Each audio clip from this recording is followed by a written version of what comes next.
बहुत लकी होते हैं वो लोग जिनको सुबह उठ के अपने जीवन का आज के दिन का पर्पस पता होता है कि काम पे जाना है, काम करना है। देखिए, जीवन में काम है तो पैसा भी आएगा। पैसा आएगा तो आपके जीवन की कितनी ऐसी प्रॉब्लम्स हैं जो केवल पैसा ही सॉल्व कर सकता है और करता चला जाएगा। और ज्यादातर प्रॉब्लम जब सॉल्व होती जाएंगी, पहले तो आप में कॉन्फिडेंस आएगा, आपके अंदर एक डिग्निटी आएगी और सबसे बड़ी बात, जीवन सुख की तरफ जाएगा। अब एकदम से इसको उल्टा करके देखिए कि अगर काम नहीं है तो पैसा नहीं है, पैसा नहीं है तो बीसियों तरह के क्लेश हैं और आपके जीवन से सुख निकल रहा है। आज के वीडियो की चर्चा का विषय है rise and fall in career, कि कब इंसान के करियर में एकदम से ऐसी परिस्थितियां बन जाती हैं, कोई भी इंसान काम कारोबार में एकदम से बड़ा सफोकेटेड फील करना शुरू कर देता है। चलती चलती नौकरी छूट जाती है, बिजनेस करता है, इन्वेस्टमेंट डूब जाती है, इंसान को समझ ही नहीं आता करें तो क्या करें। बीसियों तरह की प्रॉब्लम्स घेरना शुरू हो जाती हैं इंसान को। कहीं पे कोई कॉन्ट्रैक्ट किया वो नहीं फला, इंसान लगातार काम बदलता रहता है लेकिन जीवन सेटल ही नहीं हो पाता है। या फिर आप कह लीजिए कि काम कारोबार में एक इस तरह का माहौल बन जाता है कि उसकी वजह से उसके करियर में उसको राइज नहीं मिल पाता। मेहनत लगती रहती है, जीवन में महीने साल जुड़ते चले जाते हैं, उम्र बढ़ती जाती है, लेकिन करियर में कोई तरक्की नहीं हो पाती है। ये कौन से ग्रहों की वजह से होता है, कौन सी शक्तियां इसके पीछे जिम्मेदार हैं? अपनी कुंडली में अपने इस पैटर्न को पहचाने किस तरह से, आज के वीडियो में यह भी चर्चा का विषय रहेगा। और साथ में आपको करियर के अंदर अगर इस तरह की कोई दिक्कत आ रही है तो क्या उपाय किया जा सकता है, इस वीडियो के अंत में मैं वो भी बताऊंगा। नमस्ते, मेरा नाम है योगेश शर्मा, स्वागत है आपका happy life with Yogesh Sharma में। और दोस्तों, इस वीडियो में आगे बढ़ने से पहले एक विनम्र निवेदन कि अगर अभी तक आपने अपने इस चैनल को सब्सक्राइब नहीं किया है ना, तो कृपया सब्सक्राइब जरूर करिएगा और बेल बटन दबाना बिल्कुल मत भूलिएगा। जन्म कुंडली में आपके काम कारोबार का भाव होता है 10वां भाव, लेकिन जन्म कुंडली में जो 10वां भाव है ना, केवल काम कारोबार का नहीं होता। ये आपके जीवन में आपकी अथॉरिटी कितनी होगी, कितने लोग आपकी बातों को मानेंगे, कितने लोग आपके अंडर काम करेंगे। अपने काम में आप बिल्कुल एक हमेशा एक न्यू एंट्रेंट की तरह रहोगे या अपने काम में एक बहुत ही प्रभावशाली अथॉरिटी बनोगे, आपका 10वां भाव और उसके लॉर्ड की पोजीशन बताती है। जिस भी कुंडली में 10वें भाव का लॉर्ड पाप ग्रहों के साथ हो, जिस भी कुंडली में 10वें भाव का लॉर्ड खराब ग्रहों में हो, जिस भी कुंडली में 10वें भाव का लॉर्ड 6, 8, 12 में हो, नो डाउट उनके करियर में बहुत मुश्किलों के बाद सेटलमेंट आती है। यह कभी किसी के साथ नहीं होता कि 10वें भाव का लॉर्ड बहुत खराब पोजीशन में है तो उसका करियर नहीं बनेगा। अब कुंडली का संदेश, कुंडली की कोडिंग कुछ और है। कुंडली कह रही है कि भाई आपको इस तरीके से चलना, तभी आपका करियर सेटल हो पाएगा। कुदरत चाहती है सभी का करियर सेटल हो, लेकिन जो आपकी जन्म कुंडली में कुदरत संकेत देके भेजती है ना, वो ये देती है क्या आपको अपने पेरेंट्स का काम आगे बढ़ाना है, क्या आपको नौकरी करनी है, क्या आपको व्यापार करना है, क्या पहले कुछ सालों तक आपको अपने जीवन में बहुत ज्यादा मेहनत करनी है बिना फल की इच्छा किए। ये संकेत देती है आपकी कुंडली। और जब लोग इन संकेतों को इग्नोर करना शुरू कर देते हैं ना और कहते हैं मुझे 2 साल हो गए संघर्ष करते हुए, कुछ नहीं बना, फिर मैंने काम चेंज कर लिया, फिर वो भी काम नहीं चला, इसका मतलब है कि बिल्कुल आप जितनी खुदाई कर रहे थे उसके अंदर सोना निकलने को ही था कि आपने खुदाई करने की जगह चेंज कर दी। तो आपको ये संकेतों को पढ़ना पड़ेगा। तो मैं बारी बारी से एक स्ट्रक्चर के अंदर आज आपको वो संकेत बताऊंगा कि कब आपके करियर में राइज आएगा, कब आपके करियर में फॉल आएगा। अपनी कुंडली में आपके करियर की यात्रा को पहचाने कैसे, तो इसमें कई सारे फैक्टर होंगे। इनमें से सबसे पहला फैक्टर है कुंडली का 10वां भाव। 10वें भाव का स्वामी कुंडली में जहां पे भी बैठा होगा ना, अब आपके काम कारोबार को वो वाली रंगत मिलनी शुरू हो जाएगी। सपोज करिए, उदाहरण के तौर पे 10वें भाव का स्वामी अगर सेकंड हाउस में बैठा हुआ है, अब इन चीजों को जोड़िए। सेकंड हाउस किन चीजों का है? सेकंड हाउस है आपके कुटुंब का, परिवार का। तो पॉसिबिलिटी है कि पारिवारिक काम आगे बढ़ाए। दूसरा भाव जो है ये खाने पीने से संबंधित है, तो यह भी संभावना बनती है कि ये इंसान खाने पीने का काम कर ले। दूसरा भाव जो है ये आपके रिसोर्सेज का है, वेल्थ का है, पैसे का है। तो पैसे से संबंधित बैंकिंग इंडस्ट्री हो सकती है या मनी लेंडिंग इंडस्ट्री हो सकती है। ऐसे किसी भाव में इंसान जा सकता है, ऐसे किसी फील्ड में इंसान जा सकता है। तो इस तरह से कुंडली के किस भाव में 10th लॉर्ड बैठे हुए हैं, ये आपकी काम की किस्म को बताता है। खैर, हमारी आज की चर्चा का विषय है rise and fall in career. तो आपकी कुंडली का 10वां लॉर्ड जहां पे बैठा होगा ना, ये अब एक बड़ा इंपॉर्टेंट बिंदु बन गया, इसको नोट करिए, साइड पे रख लीजिए। अब इसके अलावा सबसे इंपॉर्टेंट पॉइंट होगा आपकी जीवन में चल रही दशा। किसी भी इंसान के जीवन में जो भी परिस्थितियां आती है ना, वो उसकी दशा, अंतरदशा, प्रत्यंतर दशा से कंट्रोल होती हैं। इसको उल्टे क्रम में लेके चलिए। क्यों? क्योंकि एक दशा 20 साल लंबी भी हो सकती है, 19 साल लंबी भी हो सकती है, 10 साल लंबी भी हो सकती है, लेकिन परिस्थितियां आपको पता है 20 साल तक एक जैसी नहीं रहती, 10 साल तक एक जैसी नहीं रहती। तो सबसे गहरे में असर करती है प्रत्यंतर दशा, दूसरे नंबर पर असर करती है अंतरदशा, फिर होती है महादशा। हालांकि प्रत्यंतर दशा, अंतरदशा जो है महादशा के कहने पे ही काम करेंगी, लेकिन आपके जीवन में जो भी उतार चढ़ाव आ रहे हैं ना, उनमें जो प्रत्यंतर दशा है ना, जो कई बार कुछ महीनों तक चलती है, वो बहुत ज्यादा इंपॉर्टेंट रोल प्ले करती है। क्योंकि अगर करियर में कुछ उतार चढ़ाव आने होंगे ना, तो वो कुछ महीनों के टेन्योर में ही आएंगे। तो प्रत्यंतर दशा को जरूर पकड़िए। उस प्रत्यंतर दशा के अंदर बीज छिपे हुए हैं आपके करियर को लिफ्ट देने के लिए या आपके करियर को डाउनफॉल देने के लिए। अब तीसरे बिंदु, इन सभी बिंदुओं को आगे जाके हम ज्वाइन करेंगे, इसलिए अभी पहले नोट करते रहिए। इसके बाद तीसरा सबसे महत्वपूर्ण बिंदु आएगा गोचर, चलते हुए प्लैनेट्स का पोजीशन चेंज करना। चलते हुए प्लैनेट्स देखिए पोजीशन चेंज करते हैं ना, हम हर बार देखते हैं शनि ने राशि परिवर्तन कर लिया, गुरु ने, राहु ने, केतु ने राशि परिवर्तन कर लिया। प्लैनेट्स तो हमेशा जो है वो मूविंग है, चलते रहते हैं, तो प्लैनेट्स हमेशा अपनी राशि चेंज करते रहेंगे। लेकिन वो जो चेंज है आपको असर किस तरह का देगा, वो आपके दशा अंतरदशा के एंगल में ही देगा। अच्छी अंतरदशा प्रत्यंतर दशा चल रही है ना, तो ये गोचर आपके लिए डेफिनेटली कुछ ना कुछ अच्छा लेके आएगा। लेकिन अगर खराब दशा चल रही है और गोचर भी खराब जगह पे आ गया है, अब ये एक बिंदु बन जाएगा आपके जीवन में कुछ अवांछनीय बदलाव आने का, अनवांटेड चेंजेस आने का। अब इन चीजों को करियर पे लेके आइए। सपोज करिए कि किसी भी इंसान की कुंडली में कुछ ऐसे योग हैं जिसमें कि उसकी कुंडली के परेशानी देने वाले घर जो हैं वो एक्टिवेट हो रखे हैं। यानी 8वां घर क्या होता है? आपके जीवन में लंबी चलने वाली परेशानियां।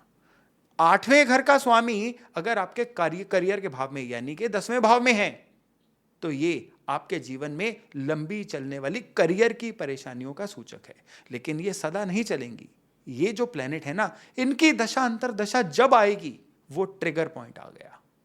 उस समय पे उस इंसान के जीवन में ऐसे घटनाक्रम होंगे जो उसको एक्सपेक्टेड नहीं होंगे। ऐसे घटनाक्रम होंगे जिसमें उसके करियर में कुछ ऐसे बदलाव आ सकते हैं जिसके लिए वो तैयार नहीं था, या उसके लिए वो बदलाव अच्छे नहीं हैं। लेकिन ये भी आधा सच है।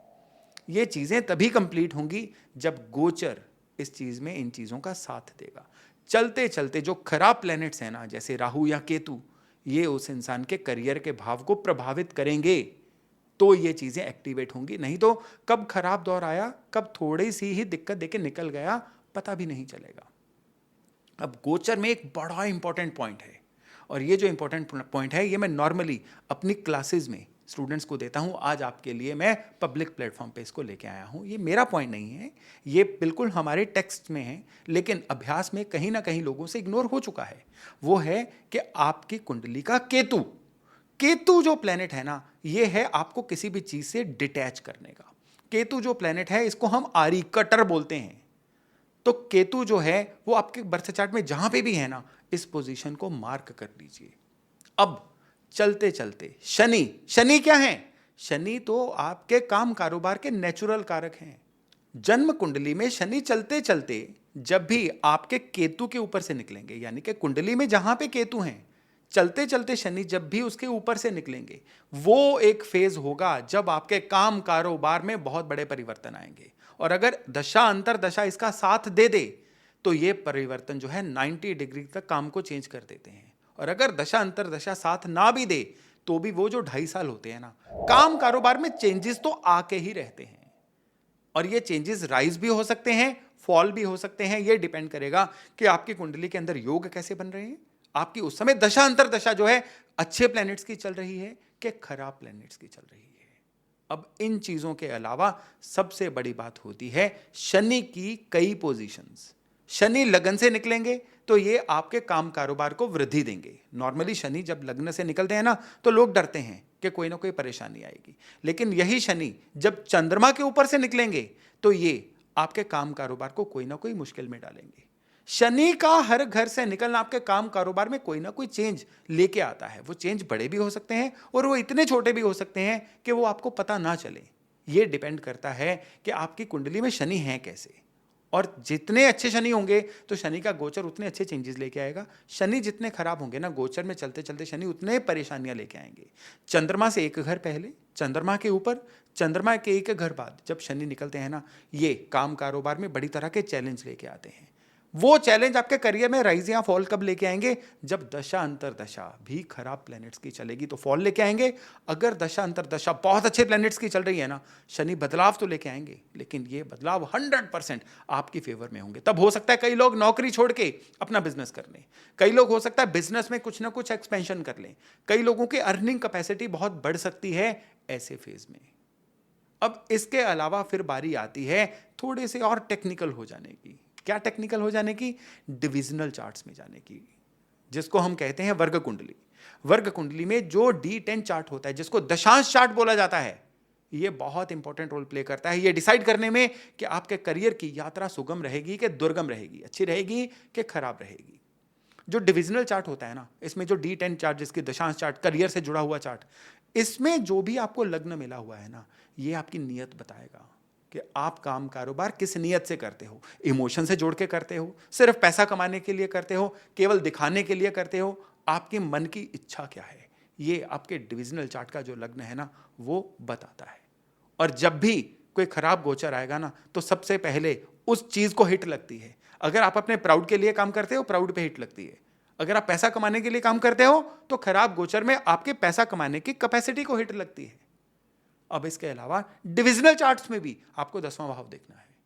वहां पे भी अगर खराब प्लेनेट होंगे ना, अब आप बहुत ज्यादा सेंसिटिव हो चुके हो आने वाले परिवर्तन के लिए। लेकिन अगर वहां पे कोई स्ट्रांग प्लेनेट बैठा है तो आते रहे परिवर्तन, आपको कोई दिक्कत नहीं है। आप अपने जीवन में थोड़ी बहुत मुश्किलों से जूझ के जीवन में आगे बढ़ते रहोगे। तो ये एक स्ट्रक्चर है, इसको लिखिए, इसको फॉलो करिए। यानी कि अपनी जन्म कुंडली में अपने दशम भाव में देखिए खराब प्लेनेट है कि अच्छे, आपके 10th भाव का लॉर्ड कहां पे है। फिर देखिए कि उसके ऊपर से शनि राहु केतु का गोचर कब चल रहा है और दशा अंतरदशा का साथ मिल रहा है। इन चीजों से आपको अपने करियर के राइज एंड फॉल की प्रिडिक्शन भी आप कर सकते हैं और सावधान भी रह सकते हैं कि कब यह खराब फेज आ रहा है और आपको बहुत ज्यादा सावधान रहना है। जीवन में बड़ी सारी सफोकेशन से इस रूप से आप जीवन में बड़ी सारी सफोकेशन से आप इससे बच सकते हैं। अब आइए उपायों पे। उपायों के लिए कि 10वें भाव में यानी कि आपके करियर में जब भी खराबियां आए तो कौन से ऐसे उपाय हैं जिनको करना हमेशा आपके लिए लाभदायक रहेगा। तो उसके लिए ना जो जो एनर्जीज 10वें भाव से जुड़ी हुई है ना, उनको पकड़िए। 10वें भाव से सबसे पहले एनर्जी जुड़ी हुई है शनि की। तो शनि की जो ऊर्जा है ना, उसको सही रखना है। शनि की ऊर्जा को सही रखने के लिए शनि के जो सिंबल है ना, यानी आपके अंडर काम करने वाले लोग, शनि के जो सिंबल है वो है जो अपनी स्किल से काम करते हैं, हाथों से काम करते हैं, लेबर, उनको, यानी कि यहां पे मैं बेगर्स की बात नहीं कर रहा हूं, मैं लेबर की जो मेहनत करके खाने वाले लोग हैं उनकी बात कर रहा हूं। उनको आप शनि की चीजें यानी नमकीन चीजें जो है ऑन एंड ऑफ बांटते रहिए। यानी शनिवार वाले दिन उनको समोसा कचौरी ही खिलाते रहिए। इतना भर करना आपके सैटर्न की ट्यूनिंग करता है। और स्पेशली 10वें भाव के शनि को, यानी कि 10वें भाव को सही करना है ना, अपने शनि को सही करने के लिए आपको कैलोरी बर्निंग खुद भी करते रहना पड़ेगा। यानी एक ही कमरे में बंद होकर रहना, एक ही सिटिंग पोस्चर में काम करना, उसके अलावा आपको जिम करना है, आपको चलते फिरते रहना है। सुनने में ये आपको फिटनेस एडवाइस लग सकती है, दरअसल ये आपके शनि को सही करने की एडवाइस है। शनि को सही करना, काल भैरव मंदिर जाइए, काल भैरव मंदिर में, उस मंदिर में अगर दूध चढ़ता है दूध चढ़ाइए, वहां का जो भी चढ़ावा है शनिवार को वो चढ़ाइए। आपके शनि हमेशा फाइन ट्यून्ड रहेंगे। अब 10वें भाव से जुड़ा हुआ दूसरा प्लेनेट है मंगल। वो कैसे? क्योंकि मंगल 10वीं राशि में उच्च का होता है। 10वें भाव में भी मंगल होना, तो इस मंगल को बड़ा स्ट्रांग मंगल माना जाता है। तो हनुमान चालीसा रोज पढ़ना आपके लिए करियर में कोई भी दिक्कत होगी ना, उसको एब्जॉर्ब करने में आपकी सहायता करेगा। और 10वें भाव से जुड़ा हुआ तीसरा सबसे इंपॉर्टेंट प्लेनेट है सूर्य। सूर्य को सही रखिए। सूर्य को सही रखने के लिए डिसिप्लिन रहिए, अर्ली राइजर बनना होगा। सूरज को जल दीजिए, तांबे के लोटे में पानी डालिए, चीनी डालिए, गुड़ डालिए, लाल फूल डालिए, इनमें से कोई एक चीज डालिए और उस धार में से सूरज को देखिए। कई लोग अपार्टमेंट्स में रहते हैं, हाई राइज बिल्डिंग्स में रहते हैं, जहां पे सूर्य के दर्शन नहीं होते, तो पूर्व दिशा की तरफ मुंह करिए ना, नीचे टब रखिए, पानी को इकट्ठा करिए और बाद में उस पानी को पौधों को दे दीजिए। लेकिन इसमें एक चीज का याद रखना, आपने सूर्य डिसिप्लिन के कारक हैं। जिस समय पे, जिस पहर में आप पानी देना शुरू कर रहे हैं ना, उसी समय को एडहेयर करिए, उसी समय पे रोज पानी दीजिए। और स्पेशली कॉन्टिन्यूटी कॉन्टिन्यूटी को आपने पूजना है। कॉन्टिन्यूटी के हमारी एनर्जी कौन है? भगवान हरि विष्णु। विष्णु सहस्त्र नाम का पाठ करिए, महीने में एक बार, हफ्ते में एक बार लक्ष्मी नारायण मंदिर में जाइए, भगवान विष्णु की पूजा करिए, ताकि आपके जीवन में सबसिस्टेंस की कमी ना हो। दिक्कतें सभी को आएंगी, लेकिन जो इंसान इन ऊर्जाओं से जुड़ा रहेगा ना, दिक्कतें कब आई कब निकल गई उनको पता भी नहीं चलेगा। तो इन बेसिक चीज़ों की एक्सरसाइज करिए और फिर देखिएगा कि आपके करियर में फॉल नहीं, केवल राइज आएगा। और जब भी करियर में दिक्कतों वाला समय आएगा ना, मक्खन से बाल की तरह कैसे कुदरत आपको उसमें से निकाल के ले गई आपको पता भी नहीं चलेगा। तो चलिए दोस्तों, इस चर्चा को अभी विराम देता हूं और वायदा करता हूं बहुत जल्द एक और नए टॉपिक के साथ आपसे मिलने का। तब तक अपना खूब ध्यान रखिएगा। नमस्ते।